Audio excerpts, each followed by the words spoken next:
Am I on? All right. Well, thank you. Thank you, Pastor Bob. Are you not going to come join me? You what? No, I can't slam you. Well, you know what? Pastor Bob left out on the story about me texting him and telling him that we were in St. Louis. And then he said, okay. And I texted back, just kidding. Well, what he didn't include was the fact that I told him, I just wanted to check and see how in tune you really were with God. I thought it was quite humorous myself, so I cleared everything with Bree before I sent it. So she said, no, that's not too far. That's okay. So I was really nervous. It took about 4 times before he's like, do I press send? Yeah. Will he get really mad at me? Or is he going to think this is funny? I'm like, just press it. Yeah, I was a little worried. I'm like, because, you can't ever tell in a text, the tone or anything like that. So it's like, you just never know. So anyway. So also, before we came up here, I'm going to honor what the kids had requested. They asked me while we were right there, because as I was putting on the mic and everything, they said, when you get up there, you need to tell a joke. So, I thought, why not? So, knock, knock. Who's there? Spell. Spell who? W-H-O. So if Kipton asks, you can say, if Kipton asks, you can tell him that I told a joke. It runs in the family. Started with his dad. They're horrible. But I get them. They're good. Like, I get them. They're so simple. I can actually get them. I'm starting a school on joke telling. Oh, no. So this is your future. This is my future. The joke telling turns to that. With a cracked egg. I don't know if that's, yeah. Anyway, Kipton had requested that, so I figured why not. And that was just the only thing that popped in my mind, so. Anyway. So to get started, I got a question for everybody. And I would like you to think about it before you actually answer, because I told this to Bree yesterday. I told her this is what we were going to preach on, and she was kind of not in favor of it. So we'll see how you take it. Well, you weren't in favor of it, but you weren't as excited about it as I was. I will say that so this message is God's actually put in me and has been working in me ever since I went back and I checked my notes and everything, and back to October of last year was when God started putting this in me. It was actually right before and then in through our Harvest Assembly conference and stuff. So I've been excited about this. I hope you get as excited as I am. I hope I can convey to you what God's been putting in me for this whole thing. But my question to you is, what disqualifies you from revival? Okay? So now before you come at me with pitchforks and torches, I mean, really, if you really stop and think about it, what disqualifies us from revival? So anybody? A hard heart. A hard heart can? Poor soil. Poor soil. See, they're more receptive than you were to it. What was your answer? Nothing. Yeah, that was mine. There you go. I was waiting. I was hoping you'd jump up and say it. Yeah, because he looks at me, he's like, what disqualifies you from revival? I'm like, nothing. What do you mean? It's pretty black and white, but it goes somewhere. Yeah. Choice. Yeah. You make that choice. So really, ultimately, there is nothing that disqualifies us from revival. So then I guess the next question would be, so why aren't we in revival? You know, that's kind of where God's been leading me with all of this, is why, I guess, am I not out on the street corners screaming, from the top of my lungs what he wants me to say and do? It's not just me, or it's not just everybody else. Work or yes. Home or your neighbors, or it doesn't have to be downtown Peoria in the hood. Yeah. I mean, Crystal might want to go there, but she's not here. I can pick on her. That's exactly what it is. It's not, a lot of times you think of revival, and actually, if you will, babe, define revival. It's not really a definition from like the dictionary or whatever, but this is just an interesting spin on the way they put it. It says, revival is where many Christians and churches are lifted out of spiritual indifferences and worldliness into conviction of sin, earnest desires of more of Christ and His Word, boldness, purity of life, lots of conversions, joyful worship, and a renewed commitment to missions. And and I guess in my thought, and how I've always been led to believe and just thought myself, is revival is that's exactly what it is. You pop up a tent and then you just start screaming and everybody comes running and everybody gets saved, and it's it's a great time. But really, like Bree had said, you don't have to go to downtown Peoria to start a revival. You don't have to go to Ghana to start a revival. You don't have to go anywhere else in the world. Revival basically starts in you, in your heart, where you're at in life. It doesn't have to be a big tent popped up out at the Field Shopping Center in Morton, Illinois, and this is where we're going to start, and it's going to expand into Illinois, and then it's going to expand into all our neighboring states, and then into the whole country, and then into the world from there. Well, and if you think about what I said in the definition, it doesn't say you're to do all those things for somebody else. It doesn't say that you're purity of someone else's life, or conversions, or joyful worship in someone else. It's just saying it in general. So that means when Pastor Bob reads it, or Pastor Debbie, or Kim, or anybody reads that, that's for you, and then someone else, because it comes from you first. If I don't see that in somebody else, if somebody's preaching about, I don't know, healing or something, like whatever, financial things, if they don't have testimonies of that, or you don't see that, maybe not necessarily in that person, but someone that's doing that same thing, it's kind of hard to believe it when you don't see that. So you have to walk that yourself before it can be conveyed to anybody else. One thought came to mind, and I actually meant to ask about this morning, but kind of got distracted. I hope this is okay. If it's not, stop me. But well, if you don't do that. if you look back on people's lives and yourselves, our church almost could have been squashed out before it even started. And I guess what I'm referring to, and Pastor Bob's brought this up here before, so I hope it's okay. When he was in grade school, 3rd grade, 2nd grade, something like that, he had a teacher that told him that he wasn't smart enough, wasn't good enough, couldn't ever be anything, wouldn't amount to anything, and here he's the leader of our church. He has a counseling office. He is a counselor, and just everything else. Has many degrees under him that he was never going to achieve. I can relate to that myself. But I don't think there's a doctor in there, is there? No. I don't know what he keeps waiting on, but just thought we'd throw that out there for a reminder in case you didn't. Gardener. Master gardener now. But Pastor Bob could have disqualified himself before anything even ever started. And thank God he did not, because, I guarantee you we wouldn't be here today if it wasn't for what he started years. I don't even know when all this started. It's turned from one church to another church and to different locations and everything. So, if you squash out what God's putting in you before it even has a chance to grow, you're going to fail every time. And that is not at all what we want.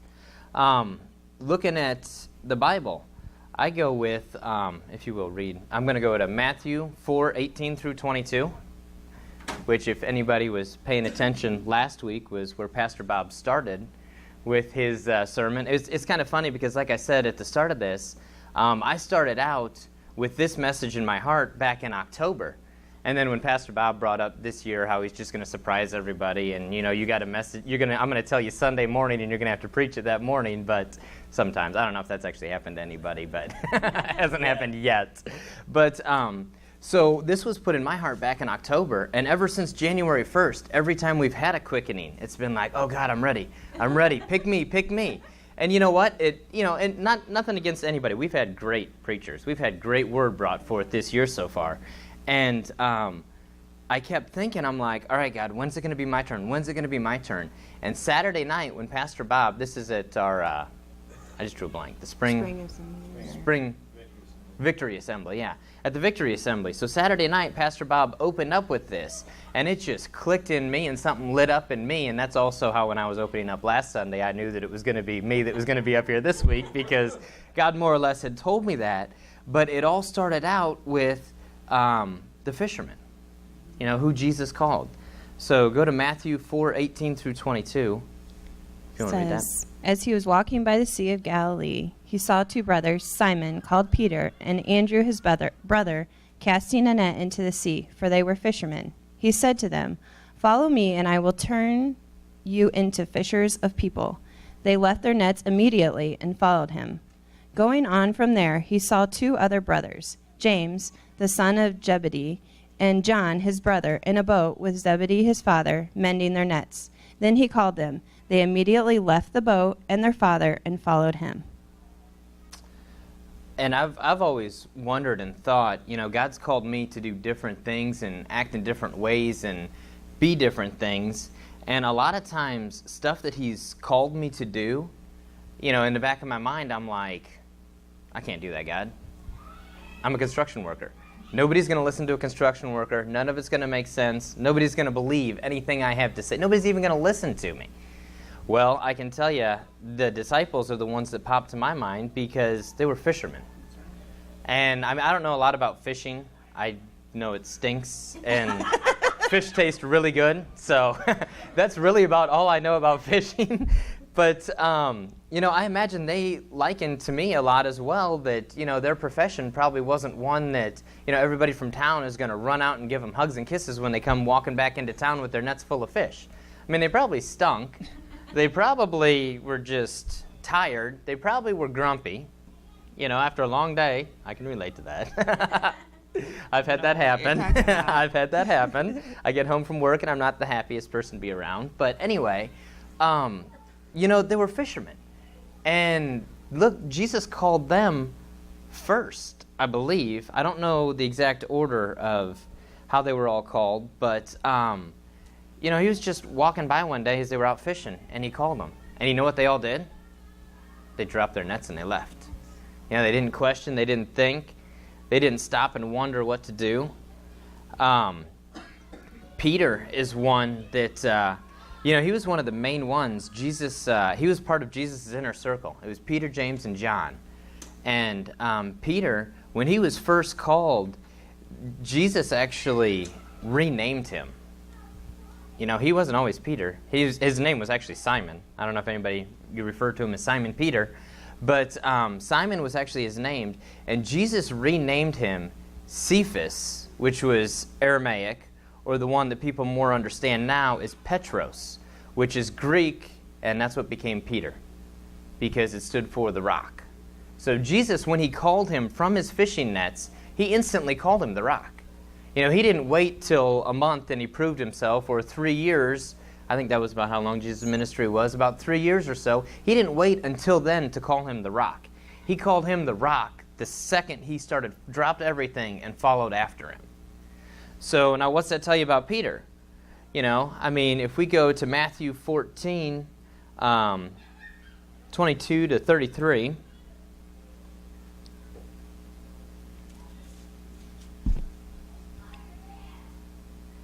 Go ahead and read it. Yep. Immediately Jesus made the disciples get into the boat and go ahead of him to the other side while he dispersed the crowds. And after he sent the crowds away, he went up the mountain by himself to pray. When evening came, he was there alone. Meanwhile, the boat, already far from land, was taking a beating from the waves because the wind was against it. As the night was ending, Jesus came to them walking on the sea. When the disciples saw him walking on water, they were terrified and said, "It's a ghost," and cried out with fear. But immediately Jesus spoke to them. "Have courage, it is I. Do not be afraid." Peter said to him, "Lord, if it is you, order me to come to you on the water." So he said, "Come, Peter, get out of the boat, walk on the water, and come toward Jesus." But when he saw the strong wind, he became afraid and started to sink. He cried, "Lord, save me!" Immediately Jesus reached out his hand and caught him, saying to him, "You of little faith, why did you doubt?" When you went up into the boat, the wind ceased. Then those who were in the boat worshipped him, saying, "Truly you are the Son of God." That's good. Okay. That's actually that's actually that's my favorite scripture in the Bible, actually, because again, Peter, being a fisherman, was called by Jesus, was expected to do great, called the rock right off the bat, and he's got a chance. He's out on the water, gets out of the boat. Jesus called him. He said, "It's me. Hey, come out." Or Peter said, "Hey, if it's you, then tell me to come out." And so Jesus called him out. He got out of the boat, and he was walking on water. But then what happened? Lost his faith. He got worried, and he sank. So this is a fisherman that Jesus called. Jesus called him the rock, called him out on the water. So it's like, hey, this is great. Peter's awesome. This rocks. And he sank. Does that disqualify him? Did Jesus cast him aside? Did Jesus say, hey, we don't need you anymore? If you're not going to stick with walking on water, you're going to be gone? No. He stayed with it. He kept him. There's other parts to Peter, too. If you look at Jairus' daughter, if you go to Mark 5:35 through 37,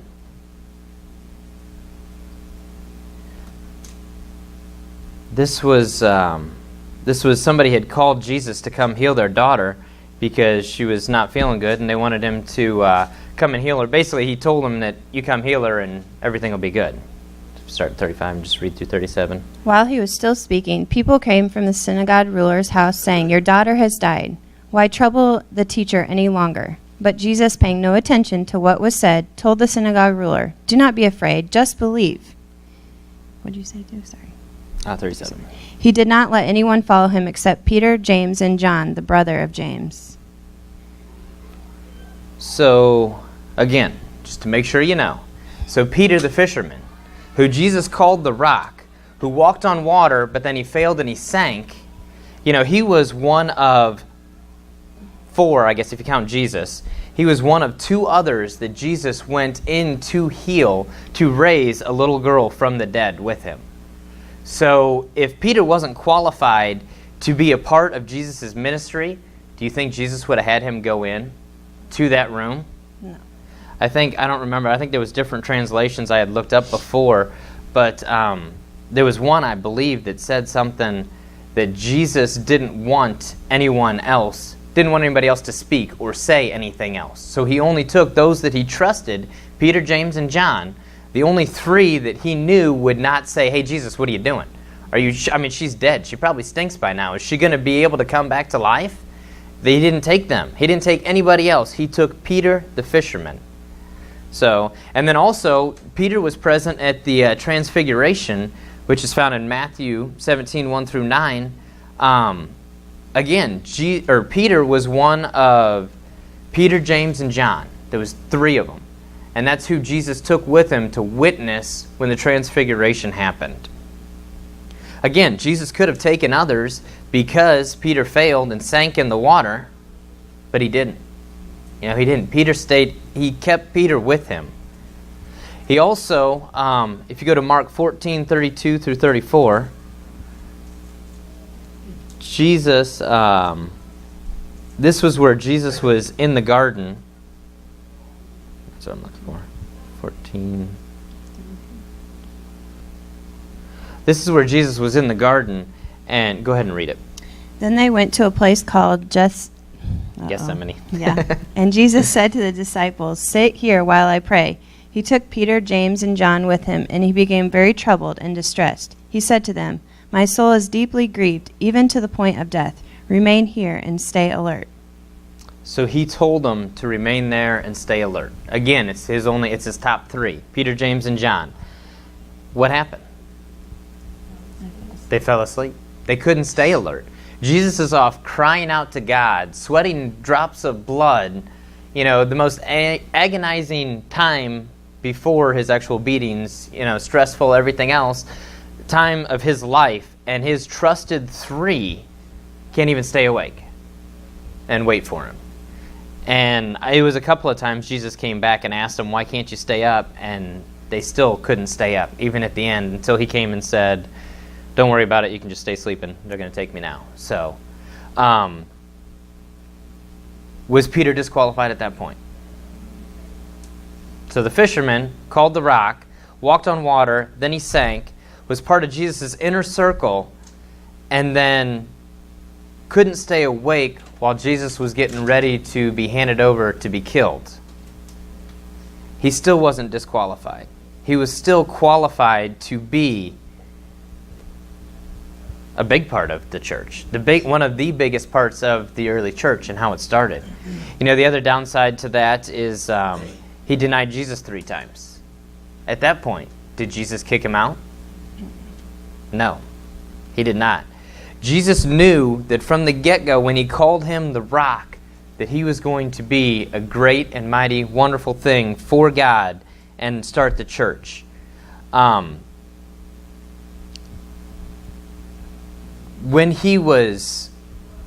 he had denied Jesus 3 times, let's go to Acts 2:41.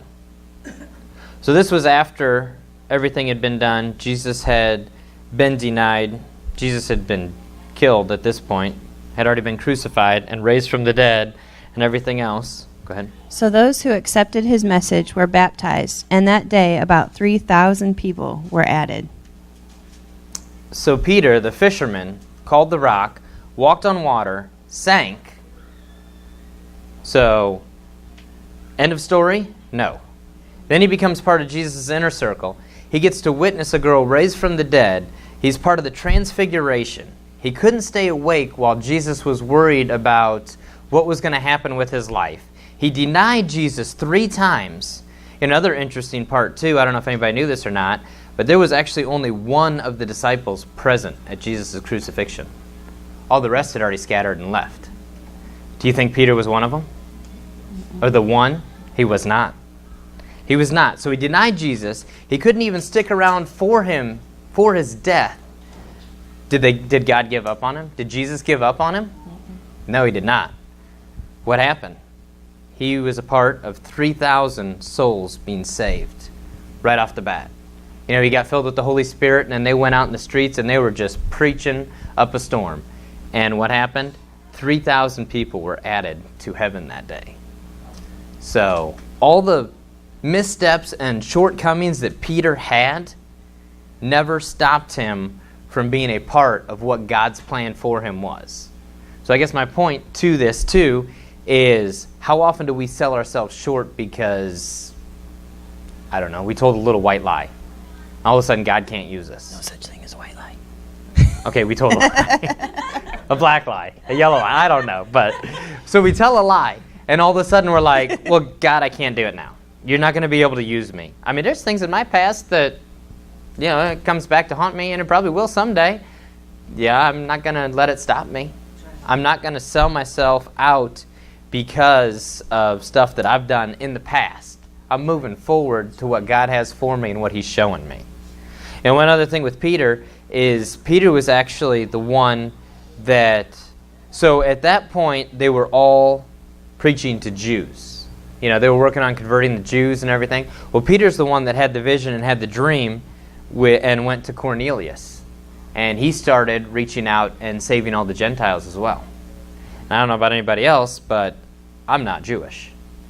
So, from what the guy that was called the rock right off the bat, walked on water, and then sank, and then witnessed miracle after miracle after miracle, but then denied Jesus, was bring 3,000 people after Jesus' death to him, and then reached out to the rest of the world.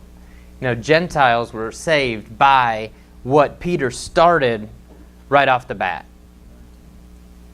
Sorry. So, then you also have James and John. They were fishermen too. They weren't anything special. They weren't great. They weren't anything else. They were in Jesus' inner circle. But do you know what happened with those two? I don't know if anybody remembers the story about the Samaritan village that Jesus passed by, or I think they went to and tried to preach, and they wanted nothing to do with him. Does anybody know what happened there? James and John were like, strike them all dead, Jesus. Bring down fire and brimstone from heaven. Level the city. And it earned them the nickname Boanerges, which means sons of thunder. It's why they were called that. I always thought that, that'd be pretty cool, be a son of thunder. Well, I found out the real reason for it, and it was because they were trying to kill a whole city after they didn't want to accept Jesus. So, but again, they were part of Jesus' inner circle. And yet they got mad, and they wanted the whole city to die. But yet, look at what, they were also part of the 3,000 that were saved. They were part of spreading the church. John was the only one that stuck with Jesus at his crucifixion. He was the only one that was there. And, their mother actually even asked Jesus if they could have favor in his kingdom. And it ticked everybody else off. But again, did that let them fall down? Because they were fishermen? Because their mom was asking favors for them? Because they told the city that Jesus needed to rain down fire and just level the place? No, it didn't. They were still part of Jesus' inner circle. They still helped save 3,000 and then continued on with their lives. John actually wrote Revelation. He was, I believe, the only disciple that was not martyred. I think it was tried. They tried to kill him, and it didn't work. I think he was the one that drank the poison. They tried to make him drink poison, and it didn't take effect, something like that. But anyway. Was he boiled in oil? Yeah. Yeah, so all sorts of stuff. But he was the only one that lived to be, I think it was 90-some years old or something like that. So, but anyway, so then you also let's go to Matthew 9 through 13.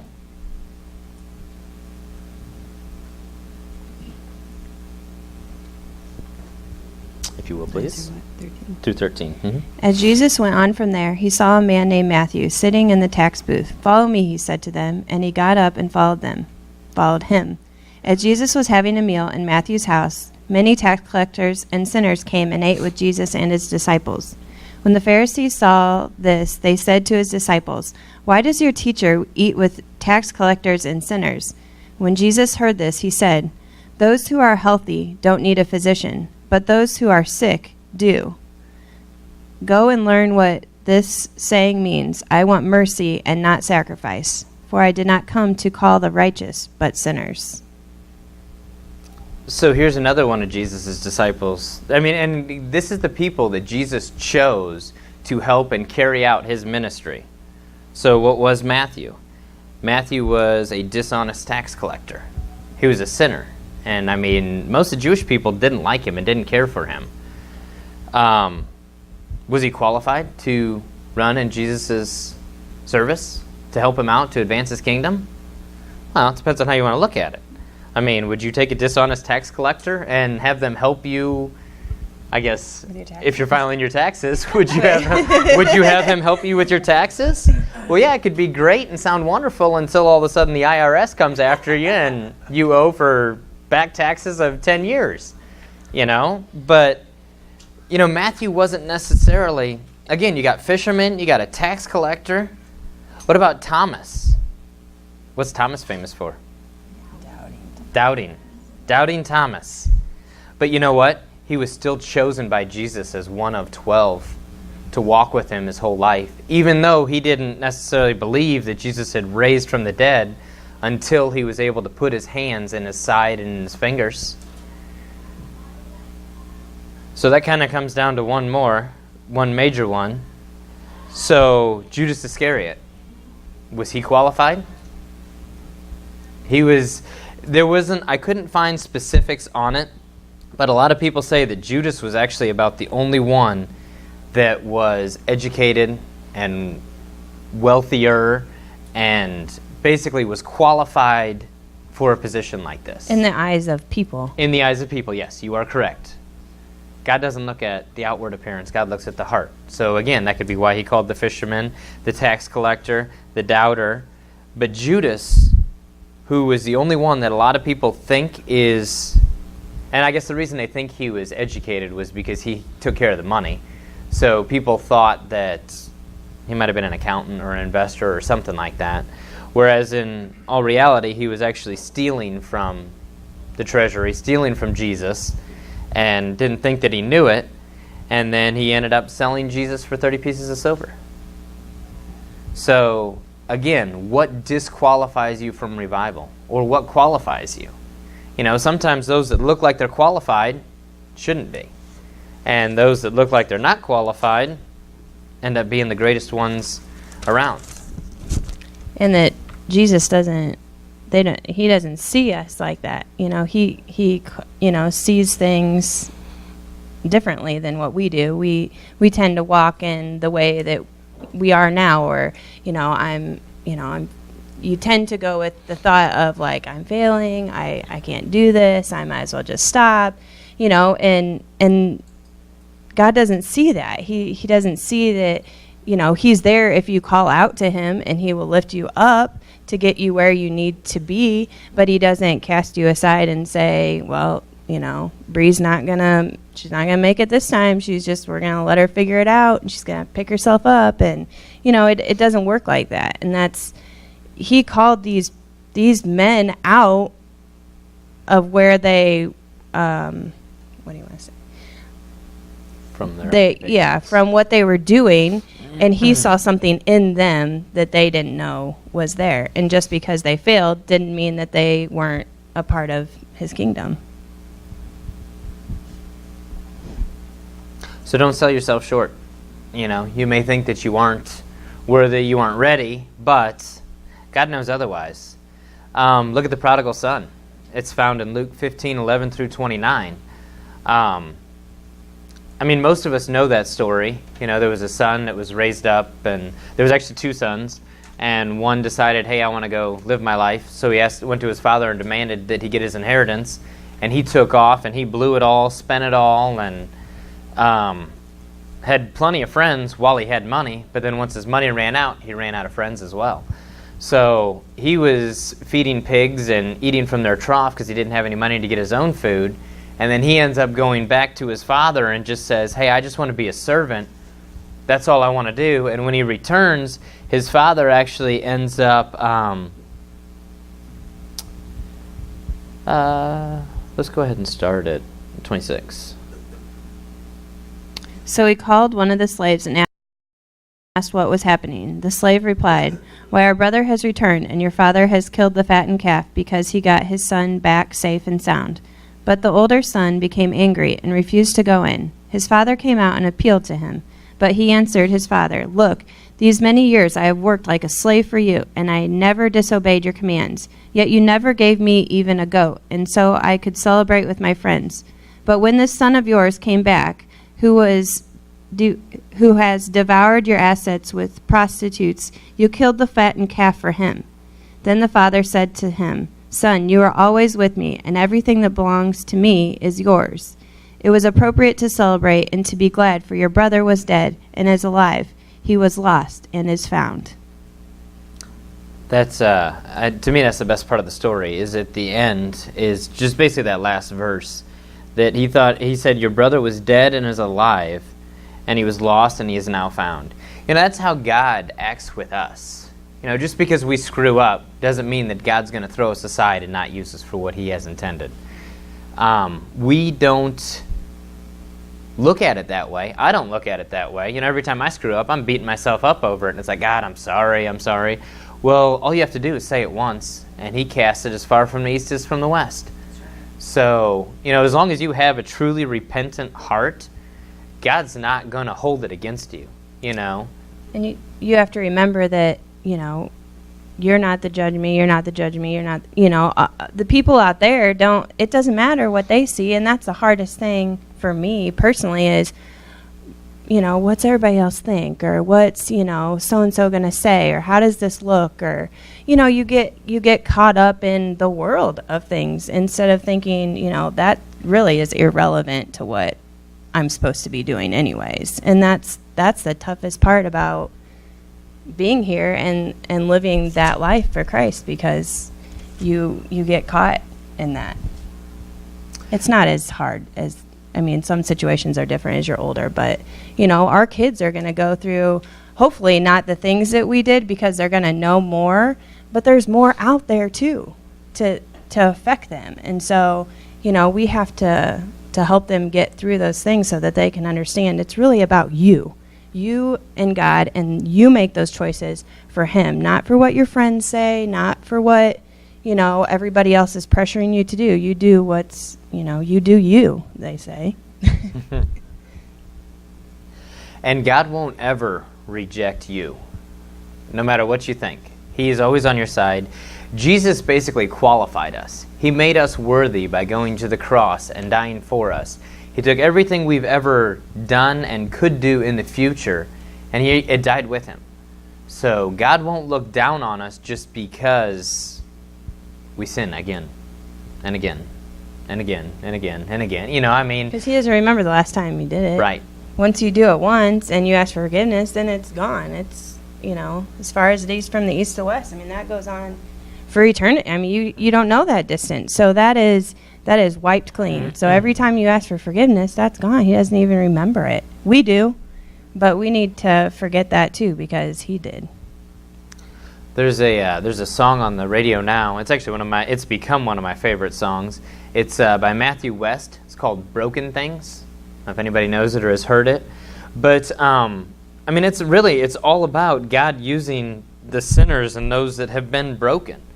God didn't come looking for perfect people. And really, even at that, the perfect person still had to ask Jesus into their heart. They can't get to heaven on their own just because they were raised right and never did anything bad. But and they're still not perfect. Yeah. Sinned. Yeah. But it's actually that song has made me I bet at least once or twice a week I actually thank God that I was a broken thing. I'm not anymore, but I was, and you know what he's going to do? He's going to use me, and I know he will, and I confess it, and I believe it, and we'll see where it goes from there, but I love that song. It's become one of my favorite. We get so caught up in what we're doing wrong that we, a lot of times, miss our blessings. It doesn't take, again, it's the easiest thing is the east, as far as the east is from the west, is where what we think we should pay for continually goes. God doesn't keep tally. God doesn't keep score. And your blessings, everybody thinks of a blessing as being something, well, not everybody, but sometimes you tend to think a blessing is something big and huge, like getting a new house or winning the lottery or, but blessings can be little too. Like Kaylee came home the other day. I don't know why she said what she did. Oh, I do know, because they were doing a history lesson. And she came home and she gave me a big hug and she goes, Mommy, thank you so much for this house that we live in. And I just looked at her and I was like, okay. I was so like, I didn't know. But they were talking about back in the day, when, I don't know if they were talking about slavery or what it was, but people didn't have homes and, all this stuff. And it's that simple. We have a home over our head. We have, money in our pocket. We have, all these things that are going on in the world. And look what we have, what we do have. We have the freedom to be here. That's right. I'm thankful for as simple as the teachers that my kids have, because they are Christian people. And I know that. And my kids know that. That's important. That's a little bit of a bigger thing, but blessings aren't always huge and immaculate. They're little things too, which are big things to God. Yeah, so don't miss the blessings. I had heard a statistic once. Be thankful for it. Yeah, yes. Be thankful for it. I had heard a statistic once that if you got money in your pocket, I don't remember if it was dollars, change, I don't remember what it was, but if you got money in your pocket, you are actually richer than 95% of the world. You stop and think about that, and, yesterday we were opening the pool up and getting ready for this summer and everything, and there was different things that I was thinking. I'm like, this is going to cost us this is going to cost us that, but it's not like, well, we don't even have that to pay for that. We have the money to pay for it. It's like, thank you, Lord, for blessing us, that we don't have to worry about the chemicals for the pool, the water for the pool, the floaty things we use in the pool. We have an overabundance of them, so. Yeah. Yeah, be thankful. Don't get caught up on Don't just beat that. yourself that up. Remember okay, the this is blessings another you have. another thing we have to do, another thing we have to pay for, another activity to go to or whatever. You can't worry about those things. And my biggest thing right now, this is kind of goes off track a little bit, but is just living in the now. This is where we are now. If you have $20 in your pocket, what are you going to do with it now? If we go to heaven tomorrow, that 20 is not going with you. So if you want to go spend it at Walmart, then go do it. I don't I don't care. I know. That's why he's not my husband. He's gonna cry. But I mean, you get so caught up in the future and do this and do that for down the road, and that's all important. I understand that's there's a time for that, but there's also a time for what we're living in right now. My kids are only going to be 8, 5, and 8, 6, 4, and 18 months for this year, and then they grow another year older, and then another year older. So, just enjoy the blessings that you have right now, today. What are you thankful for today? So we started out with what disqualifies you from revival. Well, now my question to you is, what qualifies you for revival? Read that definition for revival again, will you please? Where many Christians and churches are lifted out of spiritual indifferences and worldliness into conviction of sin, earnest desires for more of Christ and His Word, boldness, purity of life, lots of conversions, joyful worship, and a renewed commitment to missions. So what qualifies? I mean, we'd already mentioned Jesus, right? Jesus is the biggest one. He qualified us the second He died. So what else qualifies you? True. I guess, what? Obedience, yes. Yeah. Having heart after God. Heart after God, yes. Love of God. Your choice. Your choice. It's always our choice. We have to choose. I'm getting ahead of myself a little. Let's go. Didn't expect it to be so quick on that. But so one leading up to it is Philippians 4:13. We can do all things through Christ. So that's still Christ. Christ qualifies us. So if you ever think there's something you can't do, if you ever think that the finances aren't going to be there for you to do something God wants you to do, ignore it. Because you can do all things through Christ. If you're Christ-led, it won't fail. There's no way it can fail at all. Go to 1 Peter 2, 4, 5, and 9.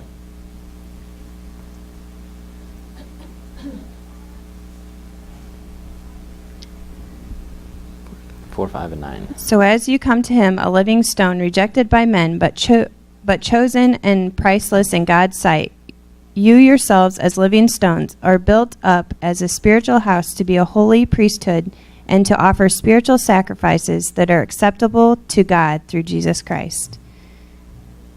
But you are a chosen race, a royal priesthood, a holy nation, a people of His own, so that you may proclaim the virtues of the one who called you out of darkness into His marvelous light.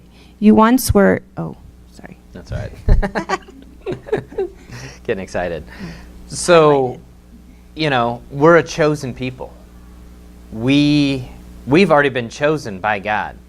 Now, the question is, we have to decide to listen. We have to decide to listen to be called. We've been called. Are we going to listen to the calling? Our gifts are unique to what our job is. So no matter what your occupation or no matter where you're at, what? Sorry, just think about what we were talking about yesterday. We're not getting into that here. I don't remember what it was. About our gifts being unique. Just keep going. Okay. So our gifts are unique to what our job is.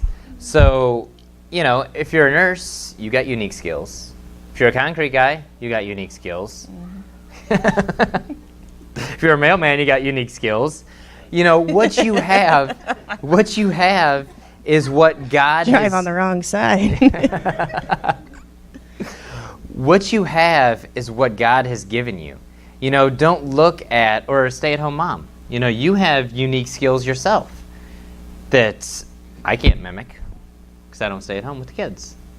But don't think that God has blessed somebody else more because this just comes to my mind is when Pastor Rob was going, I don't know if you still are doing the honor flights. Not anymore, okay. But when you were doing those, you know, your skills led you to the Capitol to be preaching to veterans and senators and, you know, everybody else. That happened a handful of times. You know, I shouldn't be jealous of Rob because where he's at and what he can do, you know, I may exceed that in the future. Who knows? You don't He was know. called for that. He was That called for his- that, yes. And I'm not jealous of him. I'm happy for him. I think that's awesome. Would I love to do that? You bet. Could I do that right now? No way. I don't know You that can do it. You can do all things through Christ Okay, Jesus. I can do. I just had a little Pastor Debbie come in there. I felt I like can I felt do her come that. on me You there are for correct. a minute. It was like a flashback.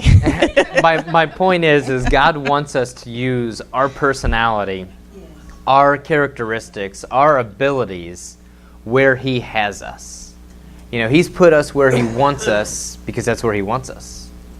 And sometimes you're called to do things that you don't think you can do, but someone else sees it in you. If you're called to something, in all honesty, if you're called to something that you think you can do, it's probably not. And. God's going to call you to stuff that He thinks, that you think you won't be able to do. Because if you can do it yourself, what do you need God for? So God's going to call you to something that's out of this. I think it was in the conference was just said that if God will call you further than your reach. Oh, yeah. Does that sound familiar? Yeah. Here, you carry on. I'll find it. Oh, boy. Filler time. Well, I mean, you know, in my situation with children's church, for example, you know, Pastor Bob and I were on the same page. We didn't know we were on the same page at the time, you know, because I was coming to talk to him and he was coming to ask me at the same time. We crossed paths, and that's the way God made it. Now, had he come to me first and I wasn't there, I don't know what would have, you know, I'm sure I probably would have done it, but my heart might have been different. You know, I don't know what would have happened, but you know, you have to be ready. You have to know what your calling is, or what you enjoy, what makes you happy, so that when that opportunity comes, you know, okay, this is God. This is, you know, what I want. And it's okay to step back and say, you know what, I need to pray about this for a little while. You know, you don't need to automatically say, yeah, I can do that. Let's do it, you know, because you need to hear from God, because, you know, the devil's sneaky too. And he presents things that look good and pretty, you know, but really undo the package and it's pretty ugly, you know. So you need to be precautious of that too and take the time. A man's reach should exceed his grasp. That's what it was. It was just said. But it was. It was Pastor Bob. Smart man. See, he should have known that. Should have jumped right up and been like, yeah, this is it. Somebody's using my words. I'm just kidding. But, I mean, if you really think about that, though, God is always going to have you doing something that you don't think you can do by yourself. Because if you do, again, what do you need God for? You know, if you need $100 to do something and you have $200 in your pocket, are you going to believe God for $100? Probably not.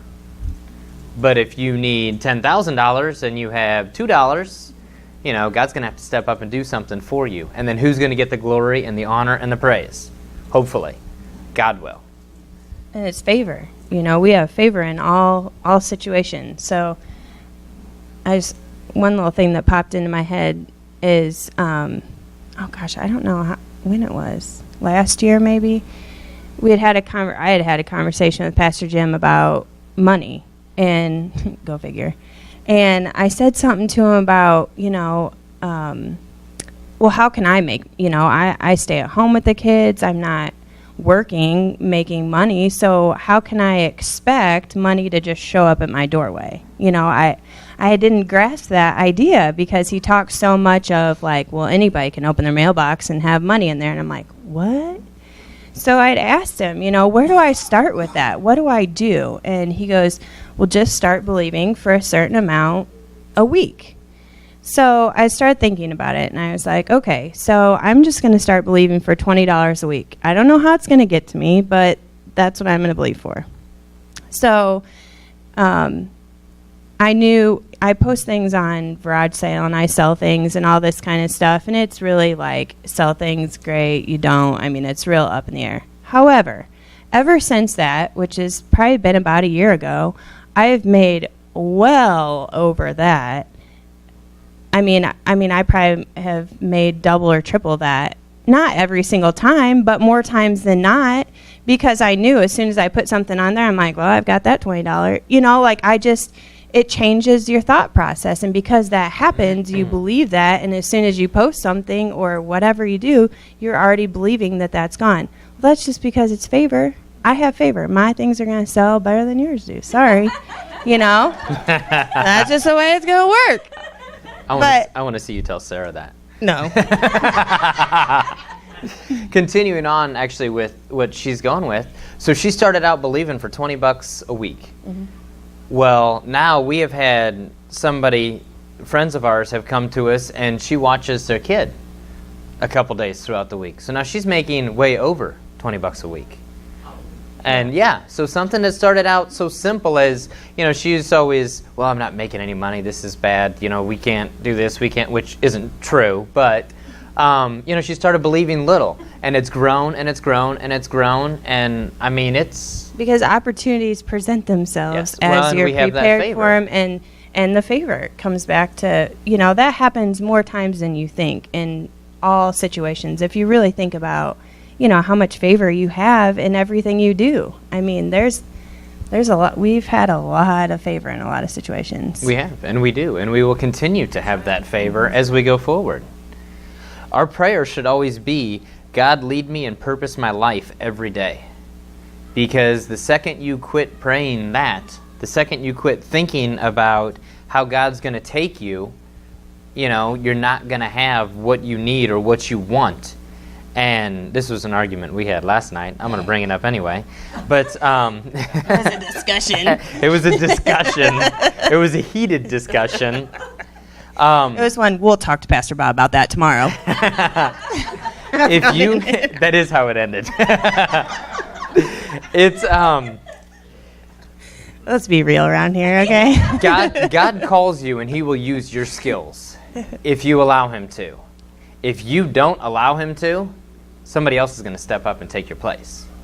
So, Pastor Rob, going on the honor flight, you know, if he would have said, well, I'm busy that day, I can't go, do you think they wouldn't have had a speaker?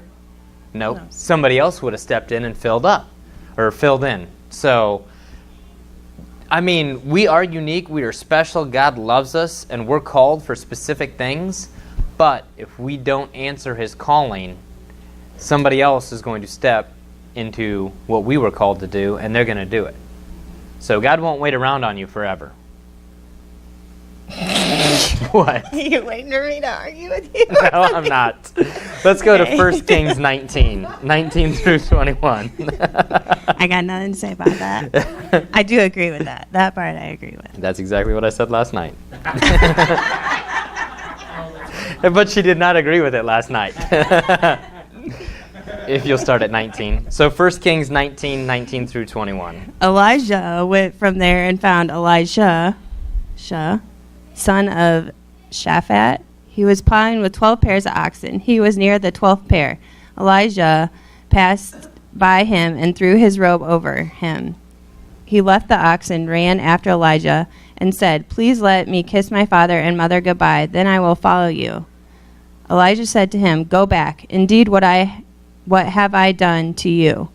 Elijah went back and took his pair of oxen and slaughtered them. He cooked the meat over a fire he made by burning the harness and yoke. He gave the people meat and they ate. Then he got up and followed Elijah and became his assistant. So Elisha, again, had a choice. Elijah just kind of walked up to him, threw his coat on him, and walked away.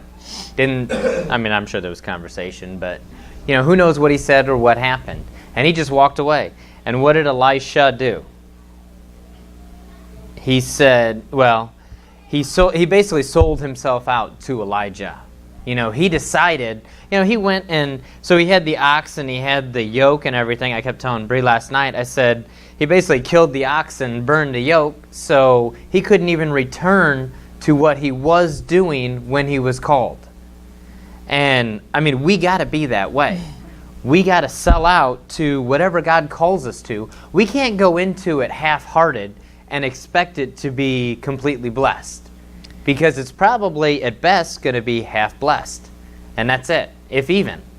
If we sell out completely and if we do what God tells us to do, He will make a way, He will provide the funds, He will do everything we need to get to where He wants us to be. I just thought of an example that isn't our example, but Pastor Bob's example that I think is really good.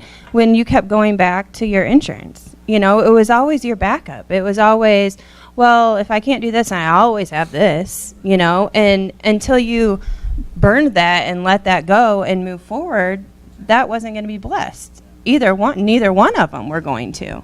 So I think that's a great example of leaving that past in the past just because that was comfortable and moving on with what God actually intended you to be doing.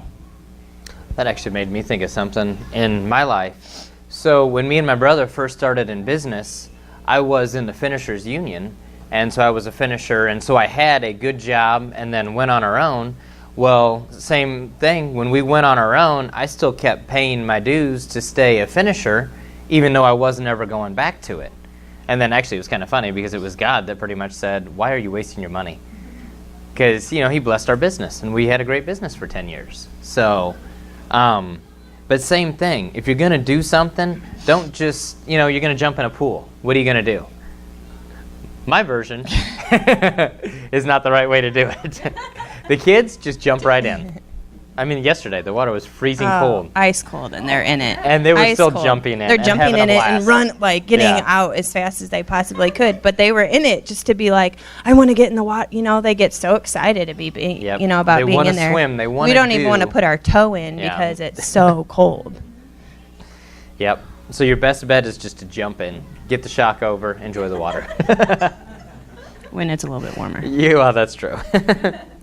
God can get you through anything. So dream big and ask God, why not? Instead of asking God, why, what are we going to do? Ask God, why not? Because He will always, again, if it's led by Him, He will always provide what you need to get to where you need to get. Well, my thought on that was, so I've been reading the Circle Maker books, like earlier in the year. I think we did the 40-day challenge, and I read the other one, and the one for the kids. Anyway, great books. If you haven't read them, pick them up, look at them. But Honey was the same way. The Circle Maker, the one the whole book's written and kind of the thought that it's inspired by, is, he drew a circle and stepped in it and basically dared God to make it rain. Are we willing to do that? Can we do that? Sure we can. We can do anything we want, anything we choose to do. Are we going to choose to line up what we want done with what God wants done?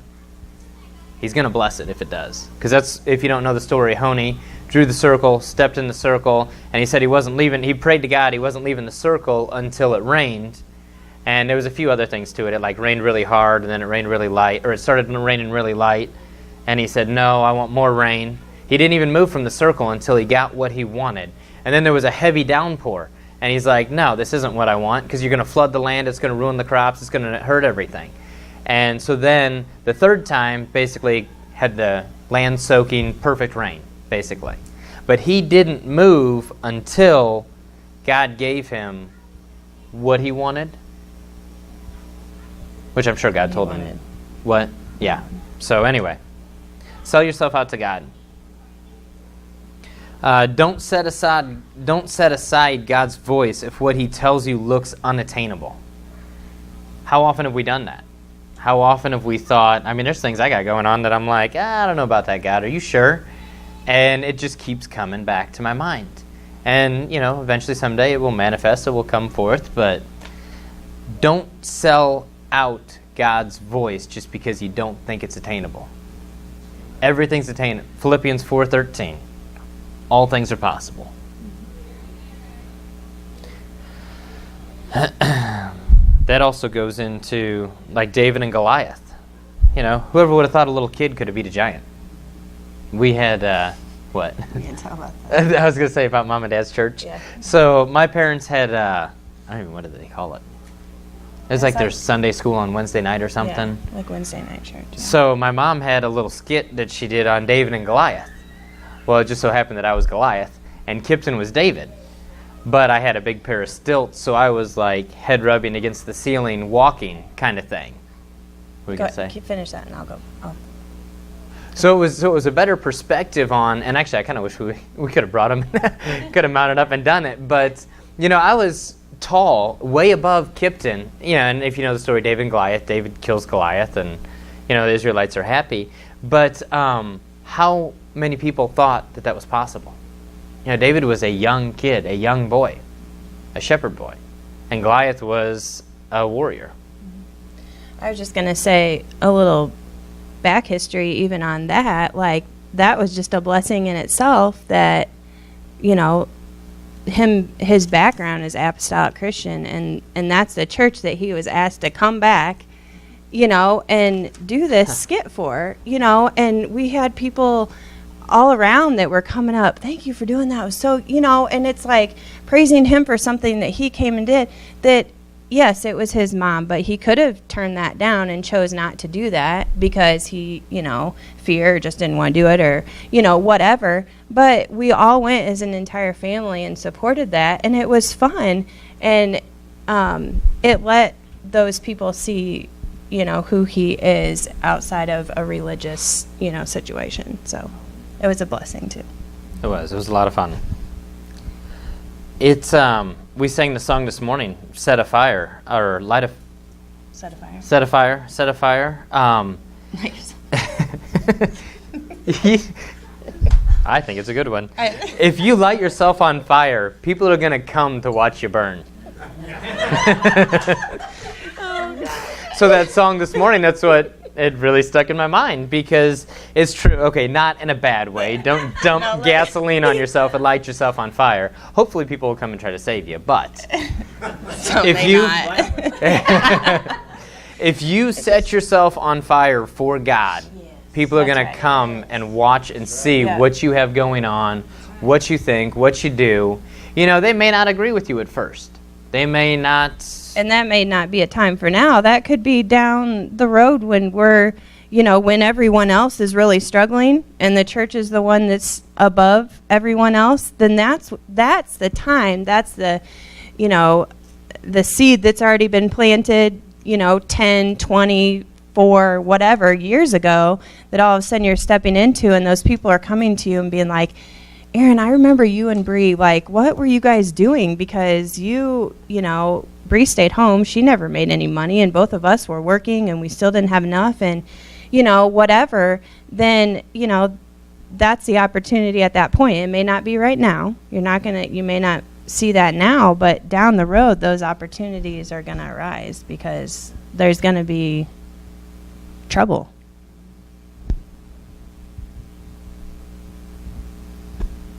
That's about all I got. Yeah. So, again, don't disqualify yourself just because you don't think you can do something. God's going to make a way. He's going to give you the ability. He's going to bless you. He's going to bless you. He's going to give you the words. He's going to give you everything you need to do what He expects you to do. That's it.